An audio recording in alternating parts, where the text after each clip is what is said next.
I think that's interesting, and that I was actually a little surprised because initially my first thought was this sounds like a really scary, bad idea. But then as I talked to people, it's much more nuanced than that. Did it help them? Yeah, in a couple cases. Although there's one person I spoke to who said, it was like saying the right things, but I just couldn't get into it because I knew I wasn't talking to a person. But I also think it's really important to not think of it as an either or situation. Like, it's not like you might one day have a human therapist or a robo-therapist. It's possible this could be used, as Margaret Mitchell at Hugging Face said, perhaps it could be used to help train people that answer phones for crisis lines. That could help them to help more people at a time. And those kinds of people are vital, and we could totally use more of them. This could be a way to make them more able to help people, which I thought was kind of cool. And so what did you hear from the people that you spoke to, and like what led them to here? And are they doing it instead of humans or in addition to real therapy? Not instead of. One of the people that I spoke to, Milo, has a therapist, happened to miss a therapy appointment, and had seen somebody on Twitter saying it was really helpful to them, and Milo was like, hey, I'll just give this a try. And then found it really helpful and has used it repeatedly since then. I love in your story that you talked to us. Tell us about one of the earliest chatbots, Eliza, right? So this takes us back to what, the 1960s? This was new to me. I did not know this. I didn't. So Eliza was supposed to mimic like a Rogerian style therapy, which is like, I guess, very like self-reflective. Why do you think that? Or, those kinds of like reflective questions. Yeah. That was a much simpler style of chatbot, which you would say something and it would be looking specifically for keywords that could be tied to certain types of answers. That's the other thing, like 1960s, we keep thinking this chatbot is kind of this whole big new thing, and I keep Googling and trying like origins of artificial intelligence. Like I want to know more because I'm trying to, Rachel, get my head around like why all of a sudden are we just, this is such an explosion, right? Because it doesn't sound like it's totally new. It's not new. I think some of what's new is the style. You can think of AI as having like different kinds of architecture. I think of it. And architecture is a word you'll see a lot in a lot of academic papers. So architecture with buildings, there's all different kinds of buildings, right? Similarly in AI, you have different styles of putting these AI systems together, and its generative style is newer, and being able to do that is a newer thing, and it makes these systems better at mimicking human speech, right? But it's not actually, it isn't human in any way. It's essentially using math in a way that gets you to look at the answer and say, oh, that looks like something a person should say. Kind of close, yeah.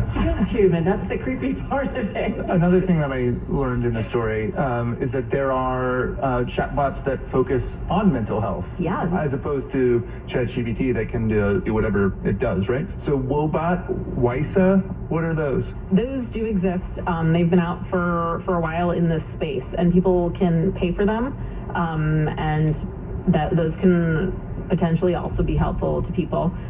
So it is kind of interesting, right, that those things already exist, but people are saying, let me try this. I mean, this is very easy to access. It's exciting in many ways because it's new.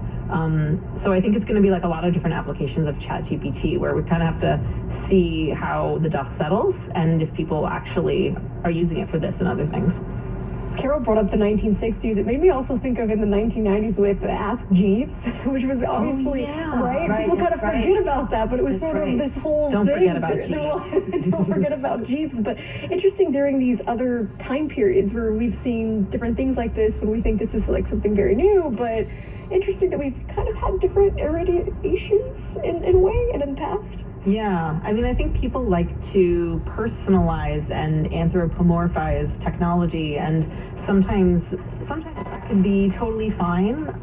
Sometimes that can go a little bit awry. Like your Roomba, for instance, like people treat them a little bit like pets, perhaps, and that's obvious. Rachel, it is a pet. Okay. We get stuck. Oh, Roomba. It's a part of the family. Hey, I have one that has a name, so.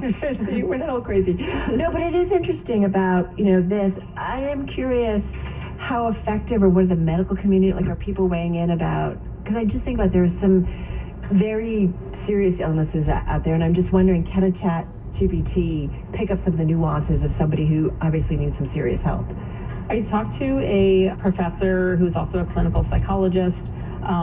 He can imagine a future in which this might be useful for helping people along with human therapy. Right now, he was like, no, like this, this is for somebody who's got a serious mental health condition. This is not the way to go, like solo. But at the same time, he was saying that he can understand why people would find it helpful to talk to, or at least, or pleasant. I can't remember exactly what his wording was. Right? Potentially. Well, unless, it depends. If you want to talk to a chatbot like GPT-4, you're going to have to pay for it. That's true. Right. That's business. I know. So, Joe, I'm curious about some of the privacy implications here, because I would think if I were letting my chatbot talk to people, I'd want to know how that chatbot was doing in a situation like this, and also, obviously that opens up a can of worms for what the privacy implications look like on the AI front as well. So, has anybody been talking about or looking into any of that? Yeah, I think that one of the people I spoke with, Margaret Mitchell, also she's from Hugging Face. That was something that she mentioned to me, and it's something that as a reporter, but also as a human who likes to use a lot of different technology projects, I also think about a lot. When I use ChatGPT myself, I try to avoid giving it any kinds of personally identifying information, and I think I've told many people the same. I don't feel comfortable doing that. I know that OpenAI reviews users' conversations. You can delete your account if you don't want them to have your data, but that can take up to 4 weeks according to their terms of service. Doesn't this feel like all the tech CEOs are like, my kids, I don't let them play with computers. Rachel says, I don't do this. What's interesting too, though, in terms of data, though, right? Because if you put anything personal down there, that's how this all works, right? It uses the data to kind of get smarter and smarter, if you will. Yeah, right? Your data could help train future iterations of this, sure. All right, some interesting new uses of AI. We're certainly finding our way through it. That was Bloomberg News AI reporter Rachel Metz, Business Week editor Jill Weber, joining Jess Benton and me as well. Still to come on Bloomberg Business Week, another form of therapy, our weekly dive into the Bloomberg Pursuits section. You can find out where the well-to-do go to escape and unwind when they're simply too burnt out to go on. And what's it like to dine at a clubhouse with the Amex Black Card set? That's coming up. This is Bloomberg. Powered by more than 2,700 journalists and analysts in more than 120 countries. This is New York's only 24-hour source for breaking business news and market-moving headlines. Bloomberg 1130. Now, a global news update. President Biden says he'll continue to stand by the FDA's evidence-based approval of the abortion pill mifepristone following the Supreme Court decision to keep the drug on the market. The 7-2 vote came after the court extended a temporary stay on a Texas federal judge's ruling to halt production and distribution of the drug. The governor of Ohio says he wants the Norfolk Southern Railroad to pay for the long-term impacts of the train derailment in East Palestine. Governor Mike DeWine told CNN he believes Norfolk should set up a fund for the impacts on people in the community that may arise from the toxic derailment, including any health issues. The rail company says it's committed to helping the community for as long as it takes. Today is National Prescription Drug Take-Back Day. The day is observed at this time every year to keep prescription drugs from being misused. Collection sites for unneeded prescriptions are available all across the country. They're accepting medications of all kinds, no questions asked. All drugs will be incinerated. I'm Brad Siegel. And I'm Susanna Palmer in the Bloomberg newsroom. As we've been reporting, the U.S. Supreme Court blocked a Texas judge's restrictions on that widely used abortion pill mifepristone from taking effect. That'll work to keep the drug fully available while a legal fight goes forward.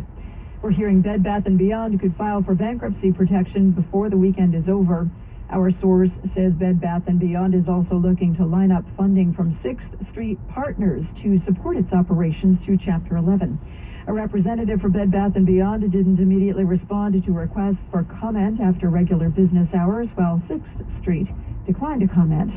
SVB Financial Group, the bankrupt former owner of Silicon Valley Bank, said its chief executive officer and chief financial officer have resigned. This comes more than a month after the lender collapsed.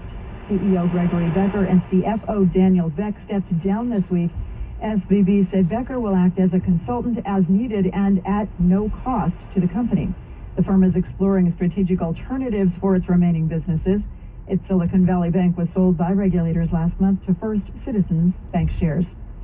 The Federal Election Commission has slapped more than $53,000 in fines on 3 committees associated with former New York City Mayor Bill de Blasio's failed bid for the 2020 Democratic presidential nomination. The commission said the de Blasio 2020 campaign committee accepted improper contributions from 2 political action committees de Blasio and others had set up and failed to disclose the donations in campaign filings. The commission said the de Blasio campaign has agreed to pay the fine and amend its FEC filings. The Flatiron Building will hit the auction block yet again. More from Bloomberg's Larry Kosky. The auction for the landmark property is set for the afternoon of May 23rd on the steps of the New York County Courthouse in Lower Manhattan. The surprise bidder won the first auction with a $190 million bid last month, but the deal fell through after he failed to submit a required deposit. And history could repeat itself. The Real Deal reports the new auction will only require the winning bidder to put down $100,000. I'm Larry Kosky, Bloomberg Radio. Global news 24 hours a day, powered by more than 2,700 journalists and analysts in over 120 countries. I'm Susanna Palmer. This is Bloomberg. Now a check of Bloomberg Sports. This afternoon at Barclays Center, the Brooklyn Nets will look to avoid the sweep at the hands of the Philadelphia 76ers. A 1 o'clock tip. Philadelphia leads that series 3-0. In the hockey playoffs, the Devils and Rangers renew their series.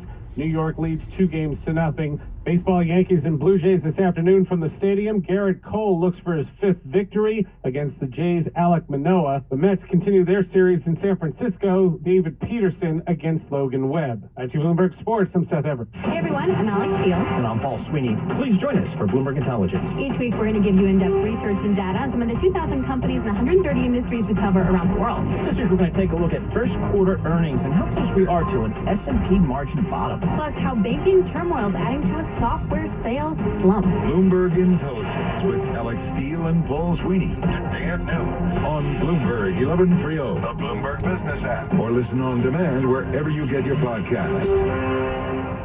CohnReznick Advisory Assurance Tax.